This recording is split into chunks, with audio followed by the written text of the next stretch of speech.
Bahmani kingdom. Bahmani kingdom is a South Indian kingdom. It is a Muslim kingdom. It was situated in and around Gulbarga and Bidar in Karnataka and some part of Andhra Pradesh. Bahmani kingdom was founded by Hassan Gangu. It became a prominent kingdom as due to the efforts of a person known as Malik Tujjar, Muhammad Gawan. Muhammad Gawan got a title Malik Tujjar for his hard work. There is a famous mosque called as Gol Gumbaz in Bijapur, built by this dynasty.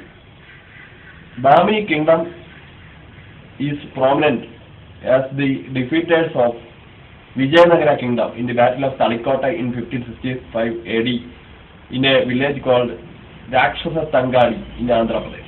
Thank you very much.